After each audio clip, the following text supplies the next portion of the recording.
আজকে বিএনপির মাননীয় ভারপ্রাপ্ত চেয়ারম্যান জনাব তারেক রহমান তিনি আমাদেরকে ডেকেছিলেন। বিশেষ করে রাজনৈতিক দলগুলোর সাথে তিনি বসছেন, যারা ফ্যাসিবাদ বিরোধী শক্তি ছিল, যারা একসাথে লড়াই সংগ্রাম করেছে। এবং আমরা যেহেতু 2022 সাল থেকে বিএনপির সাথে যুগপৎ আন্দোলন করেছি এবং যতদিন না পর্যন্ত হাসিনার পতন হয়েছে আমরা একসাথে লড়াইটা চালিয়ে গিয়েছি। তো সেজন্য তিনি দলগুলোকে ধন্যবাদ দেওয়ার জন্য আজকে ডেকেছেন যে হাসিনার পতন হয়েছে এবং একই সাথে বিচার, সংস্কার, নির্বাচন নিয়ে আমরা একসাথে কাজ করেছি।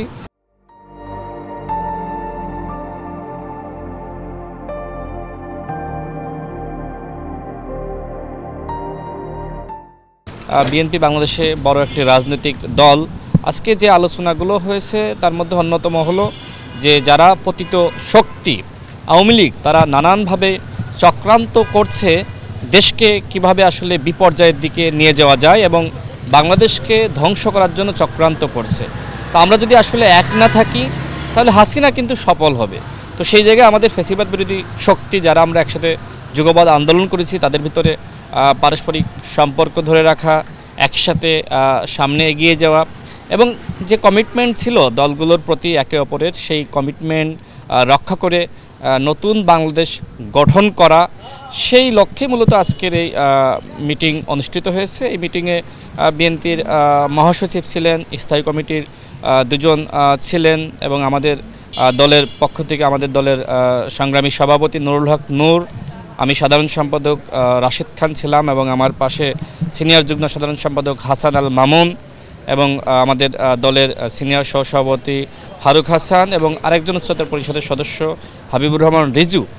এই 5 সদস্যের একটি প্রতিনিধি দল আমরা বিএনপির সাথে বৈঠক করেছি এবং সেখানে বিএনপির ভারপ্রাপ্ত চেয়ারম্যান জনাব তারেক রহমান থেকে শুরু করে বিএনপির সংগ্রামী মহাসচিব এবং স্থায়ী কমিটির সদস্য জনাব আমির খসরু মাহমুদ চৌধুরী তারা উপস্থিত ছিলেন। এখন তো আসলে বিএনপির একটি খুবই সুখের সময়, অর্থাৎ বিএনপি বড় একটি দল, তারা নির্বাচনের রোডম্যাপ ইতিমধ্যে ঘোষণা করা হয়েছে এবং সরকার বিএনপির প্রতি পজিটিভ দৃষ্টিভঙ্গি প্রকাশ করছে। আগে অনেকে মনে করছিল হয়তো বিএনপির সাথে সরকারের এক ধরনের দূরত্ব আছে। তো সেই জায়গায় যেহেতু এখন একটি পজিটিভ সম্পর্ক সবার দৃষ্টিতে মনে হয়েছে, তার মানে বিএনপি এখন একটি ভালো পজিশনে আছে। তো এই ভালো পজিশনে যারা দুঃসময়ের সারথি ছিল তাদেরকে স্মরণ করা, এটাকে আমি খুব পজিটিভভাবে দেখছি। হ্যাঁ, একসাথে বসলে তো অনেক বিষয় নিয়ে আলোচনা হয়, বাট নির্বাচনী জোট, আসন নিয়ে নেগোসিয়েশন, সেই বিষয়গুলো নিয়ে আজকে কোনো আলোচনা হয়নি।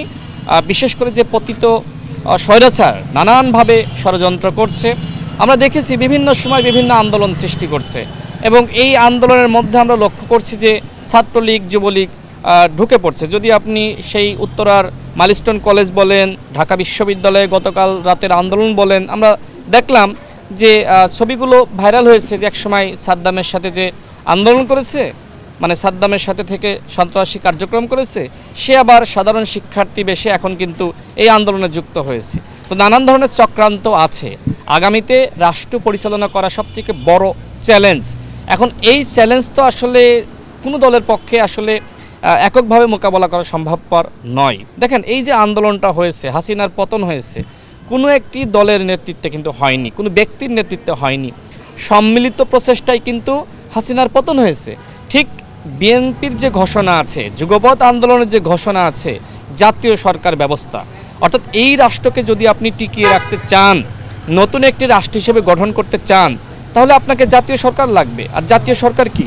জাতীয় সরকার হলো যারা গণঅভ্যুত্থানে ভূমিকা রেখেছে, যারা যুগপৎ আন্দোলন করেছে, তাদের সবাইকে নিয়ে সরকার।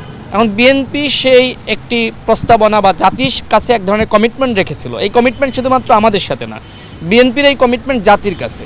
এখন বিএনপি আজকে যে আলোচনা হলো, তারা বলছে জাতির কাছে তাদের যে কমিটমেন্ট রয়েছে সেই কমিটমেন্ট তারা আসলে বাস্তবায়ন করতে চায়। এতটুকু আলোচনা হয়েছে। এর বাইরে আসন নিয়ে নির্বাচনে একসাথে করব নাকি আমরা আলাদাভাবে করব, সেই বিষয়গুলো নিয়ে আজকে আলোচনা হয়নি। জাস্ট ফ্যাসিবাদ বিরোধী ঐক্য ধরে রাখা, আগামীর নতুন রাষ্ট্র গঠনে আমাদের ভিতর একতা ধরে রাখা, সেই বিষয়গুলো নিয়ে আলোচনা হয়েছে। দেখেন, গণ অধিকার পরিষদ তার নিজস্ব যে শক্তি, সেই শক্তিতে এখনো পর্যন্ত এগিয়ে যাচ্ছে। সেই লক্ষ্যে আমরা ৩৬টি আসন ঘোষণা করেছি। আমরা আগামী এক সপ্তাহের মধ্যে আরও ১০০টি আসন আমরা ঘোষণা করব। আমরা আমাদের যারা প্রার্থী রয়েছে, নেতাকর্মী রয়েছে, তাদেরকে আমরা নির্দেশনা দিয়েছি, তোমরা মানুষের কাছে যাও, মানুষের সাথে মতবিনিময় করো, মানুষের আকাঙ্ক্ষাগুলো বোঝার চেষ্টা করো। সেই লক্ষ্যে আমরা কাজ করছি। তফসিল ঘোষণার পরে তখন দলগুলো আলাপ আলোচনা করবে। আমরা তফসিল ঘোষণার আগে আমার মনে হয় না যে কোনো দল আসলে আসন নিয়ে বা একসাথে ইলেকশন করা নিয়ে আলোচনা করবে। গণ অধিকার পরিষদ এখনও পর্যন্ত আসলে ওইভাবে একসাথে কার সাথে নির্বাচন করবে, কার সাথে করবে না, ওই ধরনের আলোচনা করেনি। আমরা কিন্তু দেখবেন আমাদের বক্তব্য যদি আপনি খেয়াল করেন, আমরা বারবার বলছি যে ফ্যাসিবাদ বিরোধী শক্তি আমাদেরকে এক থাকতে হবে। অন্যথায় আজকে যদি বিএনপির বিরুদ্ধে গণ অধিকার পরিষদ বলে, বা গণ অধিকার পরিষদের বিরুদ্ধে জামাত বলে, বা এনসিপি বলে বিএনপির বিরুদ্ধে, এই যে আমাদের ঐক্যের মধ্যে যে ফাটল ধরলো, এই ফাটলের সুযোগে কিন্তু আওয়ামী লীগ ফিরে আসবে। এই মুহূর্তে আমার কাছে যেটি মনে হয়, দেখেন আমাদের দলগুলোর মধ্যে যথেষ্ট বিভাজন, আমাদের বক্তব্য আচরণে যথেষ্ট বিভক্তি পরিলক্ষিত হচ্ছে।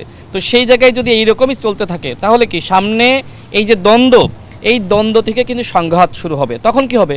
তখন আমাদের এই সংঘাত বা দ্বন্দ্বের সুযোগে কিন্তু আওয়ামী লীগ ব্যাক করবে। আর এই জন্য দরকার একতা, সবার ভিতরে একতা, একে অপরকে ছাড় দেওয়ার মানসিকতা, সবাইকে নিয়ে পথ চলা। এবং সেই পথ চলার জন্যই আজকে মূলত বিএনপি আমাদেরকে ডেকেছিলেন, অন্যান্য দলকে ডাকছেন। সব মিলে কিভাবে একসাথে থাকা যায়, একসাথে আগামীর রাষ্ট্র বিনির্মাণ করা যায়, সেটি নিয়ে মূলত আলোচনা হয়েছে। দেখেন, বিএনপির পক্ষ থেকে বিএনপির ভারপ্রাপ্ত চেয়ারম্যান জনাব তারেক রহমান ছিলেন, বিএনপির সংগ্রামী মহাসচিব মির্জা ফখরুল ইসলাম আলমগীর ছিলেন, এবং বিএনপির স্থায়ী কমিটির সদস্য জনাব ইকবাল হাসান মাহমুদ টুকু সাহেব ছিলেন, বিএনপির আরেকজন স্থায়ী কমিটির সদস্য জনাব আমির খসরু মাহমুদ চৌধুরী ছিলেন, এবং আমাদের দলের পক্ষ থেকে আমাদের সংগ্রামী সভাপতি নুরুল হক নূর ছিলেন, আমি দলের সাধারণ সম্পাদক রাশেদ খান ছিলাম, আমাদের দলীয় যিনি মুখপাত্র বা সিনিয়র সহসভাপতি ফারুক হাসান ছিলেন, আমার পাশে আমাদের সিনিয়র যুগ্ম সাধারণ সম্পাদক হাসানুল মামুন ছিলেন, এবং আমাদের আরেকজন উচ্চতর পরিষদ সদস্য জনাব হাবিবুর রহমান রিজু, তিনি উপস্থিত ছিলেন। অর্থাৎ আমরা আমাদের দলের পক্ষ থেকে 5 জন উপস্থিত ছিলাম, আর বিএনপির পক্ষ থেকে বিএনপির ভারপ্রাপ্ত চেয়ারম্যান এবং মহাসচিব সহ আরও 2 জন স্থায়ী কমিটির সদস্য, সব মিলিয়ে তারা 4 জন উপস্থিত ছিলেন।